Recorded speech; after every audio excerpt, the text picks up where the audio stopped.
welcome. This is the Marketing Rule Panel on Private Equity and Private Credit. As you guys have probably seen, there have been a series of Marketing Rule panels yesterday, some great ones from our colleagues that hopefully you were able to attend. A lot of these things overlap, and so we're not going to sort of spend a lot of time talking about the things that maybe Mark or Mike sort of discussed in detail, which were great, but really focus on what's specific to private equity, and hopefully you can sort of piece it all together to the extent your shops have private funds as well as maybe sort of more natural SMA or other solicitation arrangements. I'm joined by two really fantastic panelists here. I'm going to let them introduce themselves to you, but what is great about this panel, I think, is we're going to get a different sort of given their different organizations, really two different perspectives that'll help you guys understand the different ways that different types of advisors are dealing with this. So I'll let them introduce themselves. Donna, if you want to give us a little background. Sure. Hello, everyone. Glad to be here today. So I'm with Oak Tree Capital Management. Our firm manages about 150 billion assets under management. We have a big variety of strategies in the private equity and significantly in the private credit space. We are headquartered in Los Angeles with many offices in a lot of global countries. Hi everyone, Letty DeLittle, thanks for having me today. I work as the CCO for Grain Management. We are a middle market private equity firm located here in Washington, D.C. We have just over $6 billion under management across two strategies. Great, thanks. And I'm your host here today, Alpa Patel. I am a partner in the Chicago office of Kirkland & Ellis, and I used to work at the SEC. So I have been sort of feeling my brethren here, my old brethren, as they've talked through their rules that recently came out. We'll touch on a little bit of some of the new rules that Gail appropriately called the onslaught of regulatory proposals. What's interesting about what they're doing on the proposals actually really talks to and sometimes contradicts some of the things we're going to talk about today. So wanted to at least touch on it. We won't go into great depth about it. I'm gonna make one confession here. The slides are actually going to be very useless to this conversation because we ended up changing, once we realized sort of there are so many other great panels on very specific parts of the panel, on very specific parts of the rule, wanted to focus specifically on a couple of topics that are private equity focused. So I'm gonna walk through this, but you guys know all the information here, and a lot of our conversation is really going to presume a knowledge of the rule at this point, because I know you guys have been living with this for a while, so we're not going to go sort of legalistically through what's an advertisement, what's not. So to the extent you need to do that, there are lots of great outlines in the IAA conference materials that no doubt everybody can be studying. So, but a couple of topics we're going to talk through is performance, presentations, and then the endorsements and promoters, which I think are the two big issues that really I think about with my clients and how the rule has changed. The biggest thing, let's talk threshold issues of what is an advertisement, right? I've heard a lot of different things as to whether or not we're in the rule or out of the rule, and we can talk a little bit about if you're in the rule, have things really changed for you? There are a few things that have changed, I think, in the private fund world for our clients. Not as much as I think when I listen to the other panels where it's sort of a sea change of how they do things. Things will need to change, but it's not going to be a huge sort of let's revisit how we do all of our marketing. So I think what I'd appreciate from Donna and Letty, who in their particular roles are always dealing with marketing materials, what do you consider in the rule versus out of the rule for the purposes of the rest of the conversation and the substantive requirements? Okay, I guess I'll start.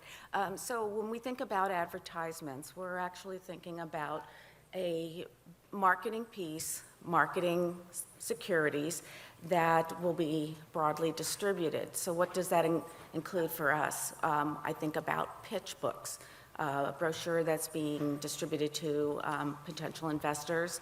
I also would consider customized presentations to the extent that the content contains any template information that's going to carry on into other customized presentations.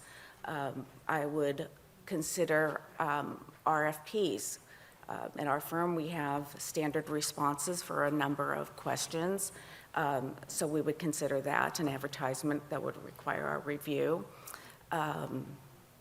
We have client or LP-only reports that if we were to repurpose those reports and distribute it for marketing purposes, we would consider that an advertisement that we would review.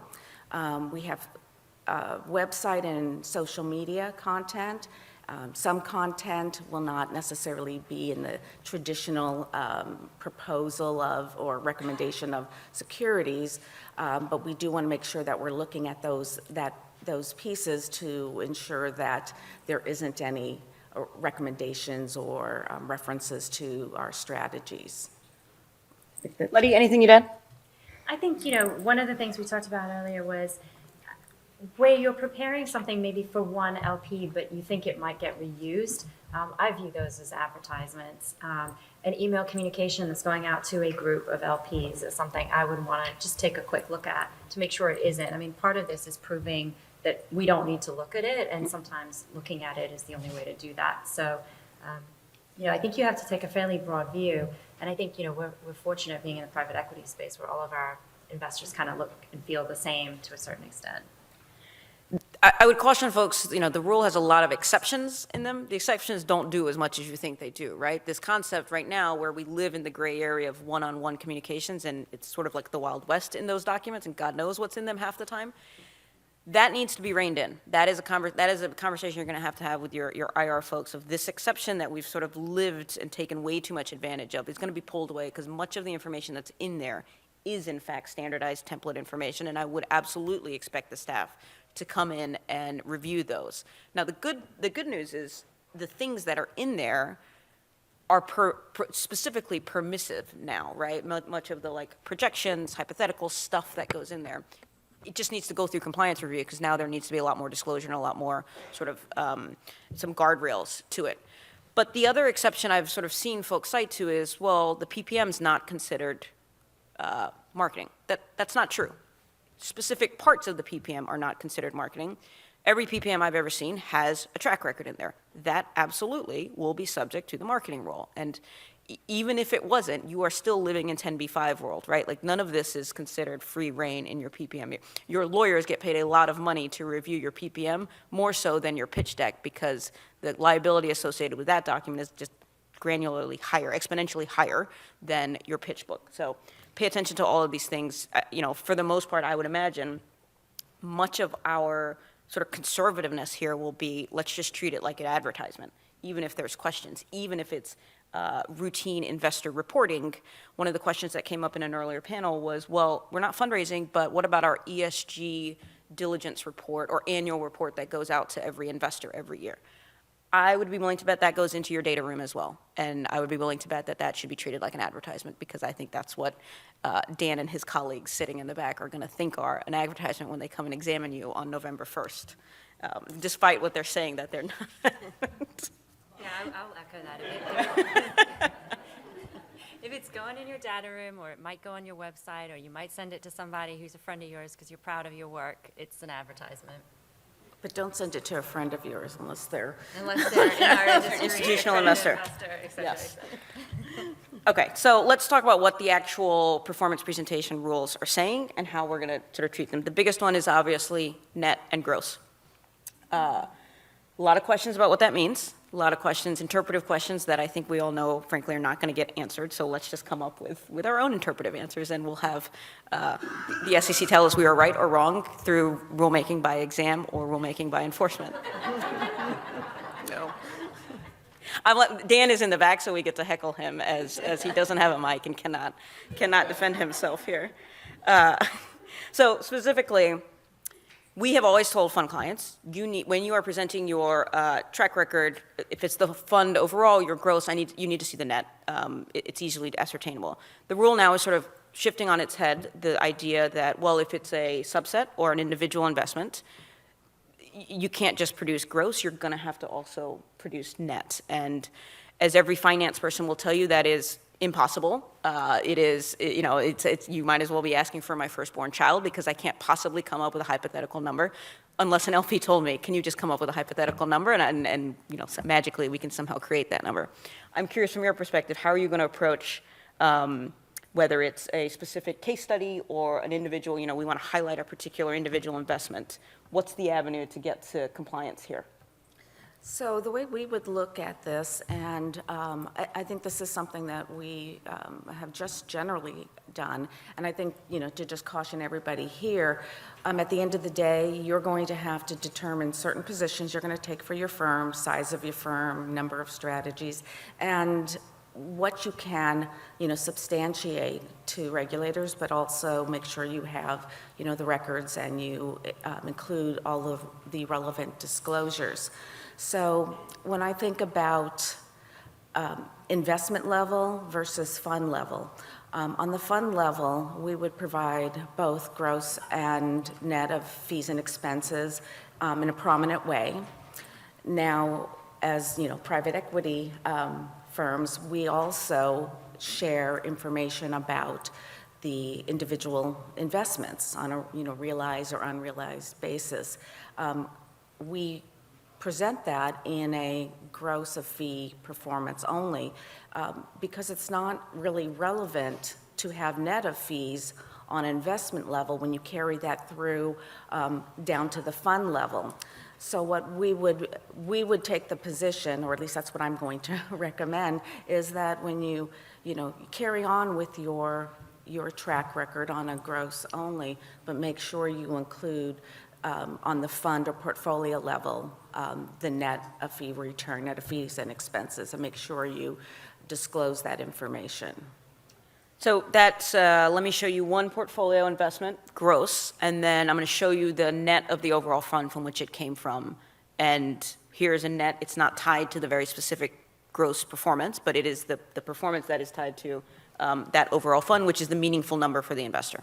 And if I could add to, many of you, I'm sure, will have pitch books that include a case study or two. And our approach has been, we're not including the performance. If we were to include the performance, we'd have to share the entire portfolio performance. But on that single case study, no performance presented, we would make sure that case study or that investment isn't being shared by cherry picking. So we require that we have a non-performance objective-based criteria to ensure that this just represents a sample, but not the best performing. So I think for us, I did have a conversation about this with my deal team, which I thought they would go to sleep, but they actually got quite excited because they actually like the fact that we're going to create a methodology to calculate net performance. It does come up as requests from LPs during marketing, and it's always a mystery about how to try to present a net performance. And now, as Donna pointed out earlier, we are not a broker-dealer. We do not have an affiliated broker-dealer, so this is a thing that we do periodically for specific LPs is show them calculated projections. So my deal team is actually quite happy to be able to know that in the future that we will be able to point to a specific calculation methodology. I think in calculating what is net on a deal-by-deal basis, the SEC has actually given us some insight with the new private fund proposal in the quarterly reporting section of that new rule, where they really outline they want a table of what are all of the fees and expenses, what are you deducting from the fund, and I think we can look to what they expect you to put on that table as a guideline to what you should be netting out, so how you should reach your calculation of what is net versus gross. How we're going to do this on a deal-by-deal basis will be something to be worked out at this point. I think we'll end up backing into an expense ratio. Clearly, we'll do this strategy by strategy or fund family by fund family. You don't want to blend different strategies together to get to a calculation methodology. But I think overall, after the kicking and screaming and we can't do this and I'm going to actually have to die first, people are actually now becoming more comfortable with it and understanding that actually it is achievable and doable. We're just going to have to make sure we're consistent and clear, just like we should be in everything else we calculate.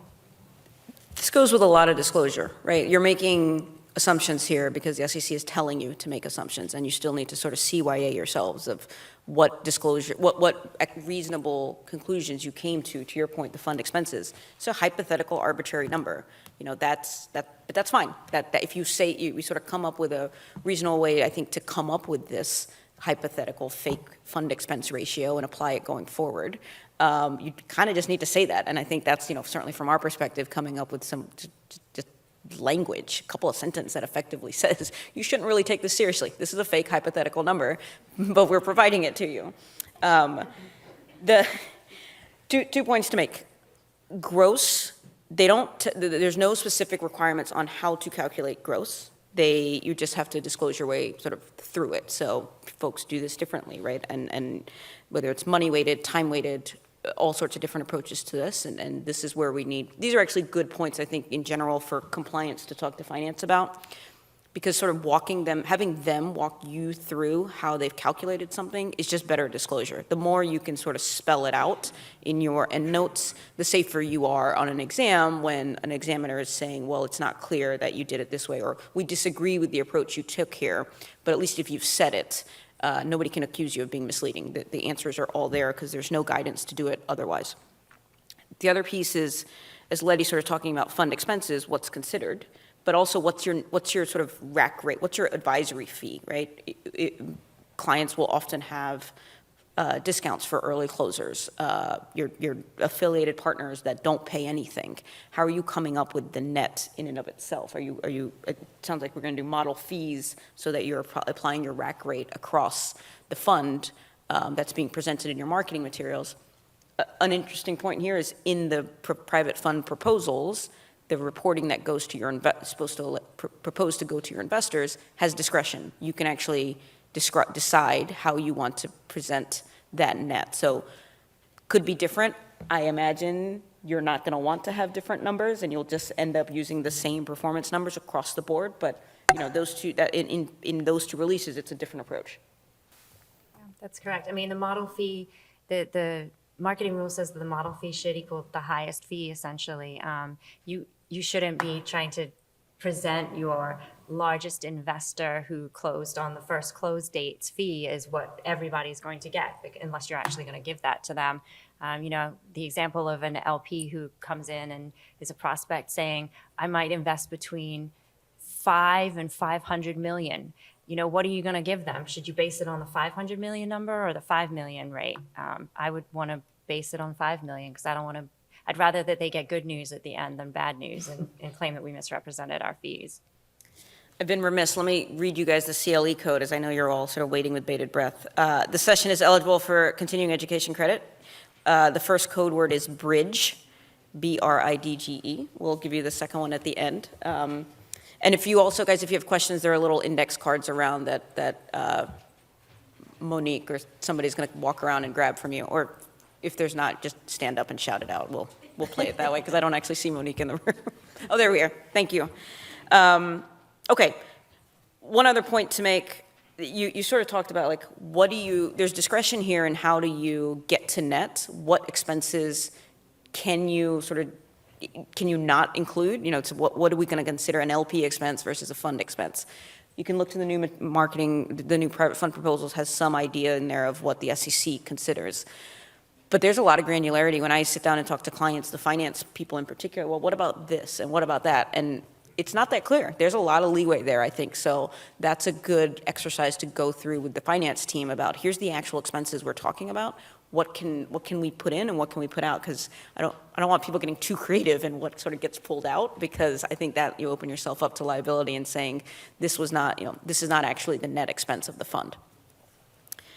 So I guess let's talk a little bit about related performance, extracted performance, hypothetical performance as well. This is an area I think private funds always took a little bit more leeway than maybe our other brethren, because we sort of felt like we were talking to institutional investors. There's a lot of disclosure. We don't feel like it's misleading if you give all of the data. Donna made a great point.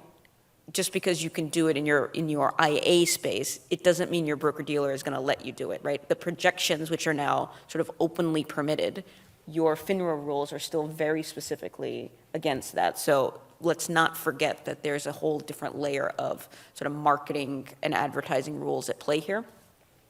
One other point that I wanted to mention is, we're talking about how to calculate gross and net. An issue that's come up recently, many of you may have sort of experienced this, is if you're setting up bank feeders, in our world, we don't have to deal that much with broker-dealers and FINRA rules.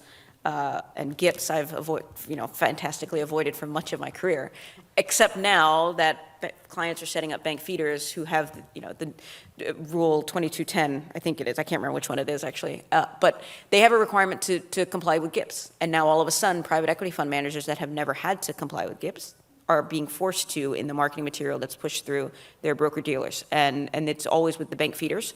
So when you're setting up these feeders for high net worth, this is an issue that's been for the oldest of private equity firms that have avoided GIPS for the life of them, have had to go figure out how do we comply with GIPS to get through this pitch book through, a JP Morgan or Goldman Sachs. And so those negotiations have been interesting because obviously these clients don't want to do this, but at the end of the day, the broker-dealers themselves have an obligation that we can't get around. So we are learning a lot about GIPS lately. You guys, do we comply with GIPS, or is it sort of either way, right? Yes. Wow. Good luck. Okay. I think the next thing we wanted to talk broadly about is sort of endorsers and promoters. In the universe of private equity fund advisors, the concept of testimonials and, using social media, like those provisions of the rule that I think many of the rest of the bar is really excited about is not really an area I anticipate Grain or Oaktree to lean into, right? I can't imagine we're going to hire a lot of sort of testimonials and Yelp advisors and all of the different permutations that are at play. But there are still some nuggets built into this rule that are going to affect you, right? There are a lot of exemptions that we'll sort of talk broadly about, but in particular, I want to talk mainly about where you were before, in that the cash solicitation rule did not apply to us, just broadly after some no action relief. So sort of never had to really pay attention to it unless you are also on the side engaging a placement agent to find if you would take in an LP as an SMA. But to be honest with you, for many private equity fund advisors, we just don't do that. It's your placement agent that's soliciting for your flagship fund, and let's raise, $5 billion, and that's what I want to do. And I'm not going to play around with all the other stuff. So cash solicitation rule was sort of in the background. You didn't really have to pay that close attention to it for most clients. That has been rescinded, and so now you are in what is the new cash solicitation rule. It's the second part of the provision of the rule. So it makes you have to think about who are our solicitors? Who are the people? It's a broad definition, as you heard folks talk through yesterday. Cash, non-cash compensation can mean any number of things in these environments. So in your universe, other than the typical placement agent, which is frankly who I as legal counsel am dealing with, right, the large banks, placement agents, who are you guys dealing with that your team may be sort of, just paying on the side to bring LPs to the table? So at our firm, we do work with some of the big broker-dealers as distributors, but we also have a large global business. And so we have a significant number of placement agents in our APAC, Asia Pacific region, and we also have some placement agents or distributors in South America. So at this point, with this rule, considering the rule requirements, I think we're going to have to take another look at our existing agreements to make sure that we are, following the rule and that we are, disclosing the information that we need to share with our investors about the payments to these placement agents. Yeah, I'll mirror that and add in an Irish AFIM used in the furtherance of an ICAV if you're going to be doing any marketing through that. Something I'll be looking at as we talk to our new AFIM. Good luck with that. So once you're in, there are, the rule goes through, the release talks through a sort of universe of people that could be endorsers. Obviously, placement agents who are clearly being paid. Things to think about: capital market introducers, consultants, finders. These are people that are just in the universe making introductions, some of which may or may not be broker-dealers. And I would also caution folks, the rule doesn't talk at all about broker-dealer registration. It's purposely staying in its lane of investment advisor world. And more than half my day, half the time, is talking to advisors about why you can't pay this person what looks like a transaction-based fee, because this is still an area of liability, not just to you, not just to the advisor, who's not actually violating the unregistered broker-dealer rule, but for an aiding and abetting cause. We've seen the SEC go after the advisor that paid an unregistered broker-dealer. So, no, you can't pay this guy what looks exactly like a transaction-based fee. It doesn't matter that he's just sort of helping out, right? What looks like a duck and talks like a duck is going to be a duck to the SEC on this issue. You saw the last administration sort of try to loosen the rules on what's a finder. Even those rules were very sort of narrow in what they would permit. That is obviously not going to pass in this SEC. And we're seeing questions come up in exams about broker-dealer activity again. So I just caution folks, this is an area that is not dead for the SEC. Going back to the David Blass speech from maybe 10 years ago now, where sort of issues were raised about, well, what about LP introductions and what about transaction fees at your portfolio companies? Those are still live issues, so still need to pay attention regardless of this context of who's helping solicit the fund. Totally different issues at play. The other issue I wanted to mention when we talked about feeder funds, sometimes we give discounts to the feeder funds to go do what they're going to do and get high net worth individuals to come into the fund. Cash, non-cash compensation, fee discounts like that. Where do you lie in the arrangements of this rule? Are you, if you're also being considered a placement agent, you're okay. We're going to talk about how that sort of saves you from a lot of the onerous parts of the rule, but they're not always placement agents, so we need to think about now what parts of what substantive parts of the rule are going to apply to these particular arrangements. So on the screen here are a few of the sort of general requirements of the rule: written agreement, clear and prominent disclosure, reasonable basis, bad acts. Much of this stuff for 90% of our arrangements are taken care of because there are exemptions to these provisions that fall mainly in if you're dealing with a registered broker-dealer, which, as we just talked about, you better be. And if you are engaging in a Reg D offering, you already have the bad actor reps built into your agreements. So to the extent you're in that lane of Reg D offerings with a registered broker-dealer, much of the requirements of the rule are probably already covered, that you've got a written agreement. We need to make sure, some oversight and compliance issues will come up, but a lot of it is not going to be particularly onerous. Where there will need to be change is exactly what Donna was talking about. When you have these sort of non-US broker-dealers running around the world in jurisdictions that aren't, not registered broker-dealers, and because they're non-US offerings, might not be Reg D offerings. And so the bad actor statutory provisions that would normally be built into your placement agent agreement aren't necessarily going to be there. So that's something you got to check. Your fund counsel is going to make sure, are we still going to rely on Reg D, or are we still going to rely on Reg S to avoid, the way they've typically sort of avoided Reg D regulations, or are we going to make those arrangements now be Reg D arrangements so that we can get the bad actor rep in there? If not, if they stay Reg S, you've got to work in the other disqualification rules, which are overlapping in some sense, but they're not the same. And so, if you're back into the rule and you're not relying on the exemption of covered persons Reg D, those statutory disqualifications of who's ineligible is different. And so you're just going to have to pay attention to what that looks like in these other arrangements. So those are really the agreements we're telling clients we need to pay a little bit more attention to, because we're not in the exemption land that gives us a lot more sort of clarity and certainty.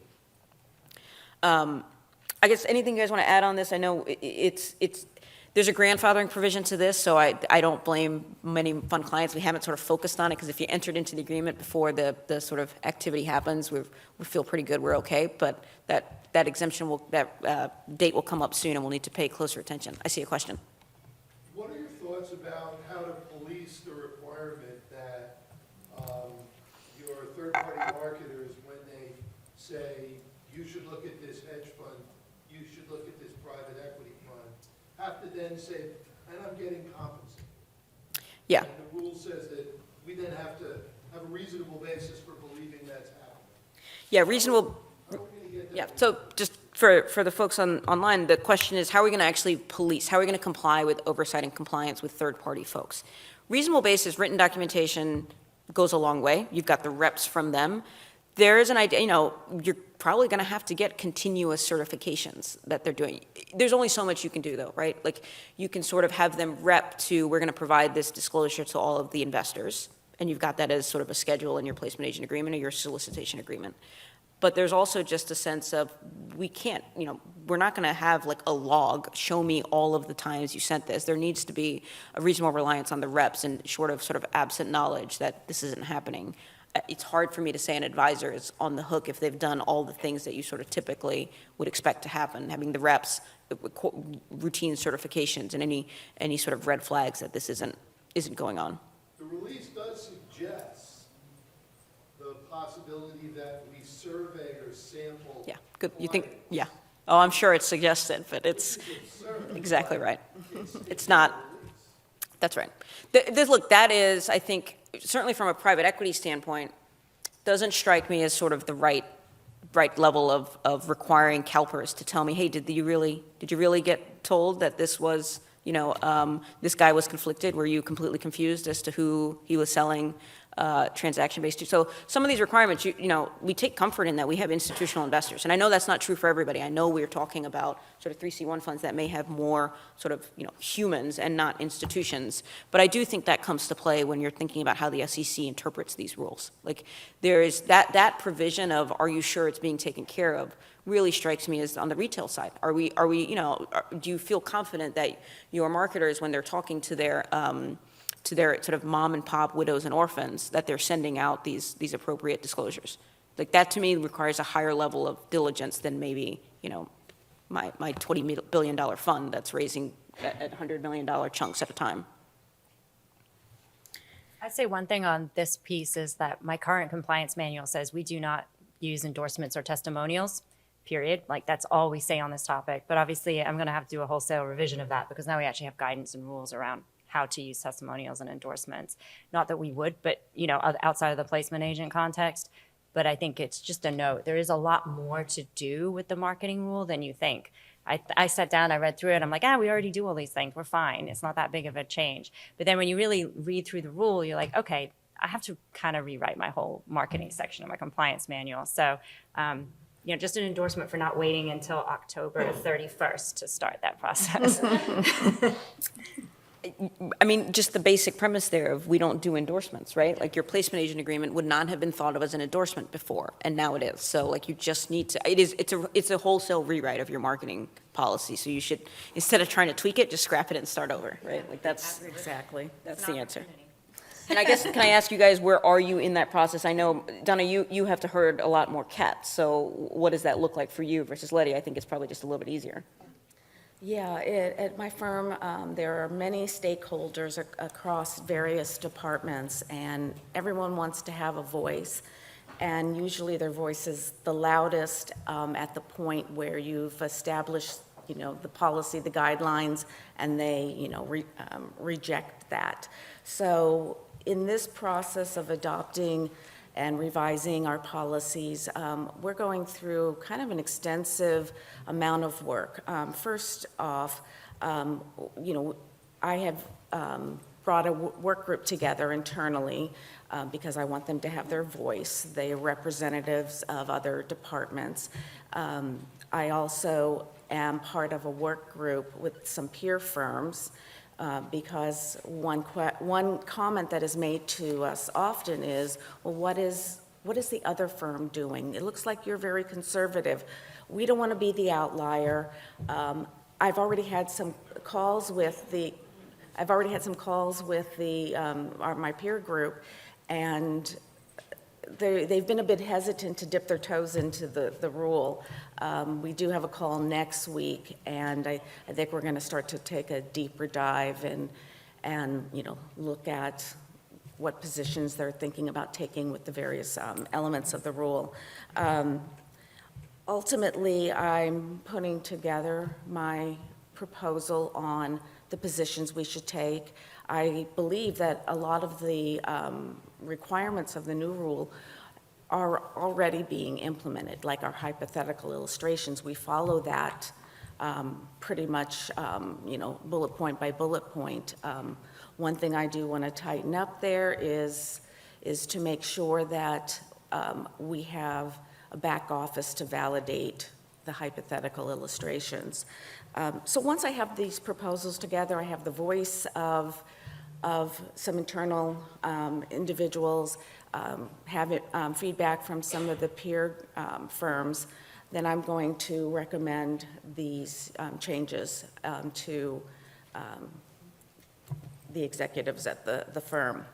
Once we're all on board on that, then the real work starts, and that's the revision of policies. We'll also be preparing guidelines, because not only do we have many people globally who are creating content, we also have a number of compliance staff across our global offices who will review. So if we can get on the same page in terms of kind of the, the guardrails of what to include, what not to include, what to look out for, to make sure we have the right disclosures and that sort of thing. We will then go out and conduct training sessions to content creators, to compliance staff, and we'll have to update our disclosures. We have a standard disclosure library, so we'll have to look at some of those standard disclosures. So I wish we had another 12 months, but here we are. So a lot to do, but that's the approach we're taking. I have a much easier task ahead of me. I have a IR team that just wants to do the right thing, and small, just a handful of people. Once we get the Q1 reporting done this year, we'll then move into doing our rewrite of the marketing rule. And obviously, there'll be a bit of a rewrite of our valuation policy as well to accommodate, the net calculations on a deal-by-deal basis, so. Okay, so with the last few minutes we've got here, I want to jump into sort of the more outside of the rule, but how the rule is affected and your lives will be affected by what's going on sort of separately. Two things. One, the private fund proposals that came out recently, but also sort of more realistically, more importantly, frankly, is the risk alert that came out. And sometimes the risk alerts are not so helpful. This one I think was a really good one. This is one that I think it mirrored what we were seeing in exams in the background, whether it came out through exam deficiencies with clients, or here's the topic I ended up, we had to speak to the staff about on multiple occasions to get them to not make it an exam deficiency, but clearly it was an issue that they picked up on. And so I would encourage you, we talked, the general session sort of talked about why those risk alerts are important. Unlike some that sort of say broadly, yeah, we think people are violating, or are being late on their certifications for code of ethics, which isn't particularly useful or helpful to anybody. This is one I think really did sort of peel back a layer for folks in the sense of, you don't know what you don't know. And what we see on exams is something typical, which we'll talk about, is miscalculation of fees, right? Everybody probably thinks the fees are being calculated correctly. Compliance sort of has their MO, legal counsel drafted, great partnership expense language, performance waterfalls are clear, but then you go talk to the finance guys and it turns out they're interpreting something slightly differently. And that incrementally adds up to basis points that you may not find out about till the exam, when the SEC is digging into that Excel spreadsheet, wondering why these numbers don't match up. So I would encourage you just to plug, just generally, that risk alert is one that's worth sitting down with all the various stakeholders in your organization, and particularly the finance team, to make sure everybody understands how things are being calculated, how expenses are being treated, how do we deal with, the bridge financing, all the little details that can really add up, that there's any sort of daylight in, is worth just sitting down and making sure everybody's on the right page. But, so from just generally, I'm curious, this was from your perspectives, risk alerts, useful, not so useful? Do we just ignore them, or? I think it was a useful one. I always read the risk alerts and determine what's relevant to us. And if we have relevant sections, I'll share it with the appropriate business people, finance, IR, et cetera. This one is a good one. And I think, you're talking about fee calculations. I'm a lawyer by training, so I'm going to be doing a mock exam later this year, and I'm going to have the mock examiners really dig into the fee calculations, because they're bringing in an accountant who can actually check that work far better than a lawyer can. I think, I went to law school to avoid math, so not quite sure how I ended up in finance, I but was there told we there are. was no math on this test, and yet some portion of my day is talking about things that are beyond my capabilities. A couple of points in that risk alert that are worth that talk to issues raised in the marketing rule are misleading information about track record, and then inaccurate performance calculations, which we sort of alluded to already.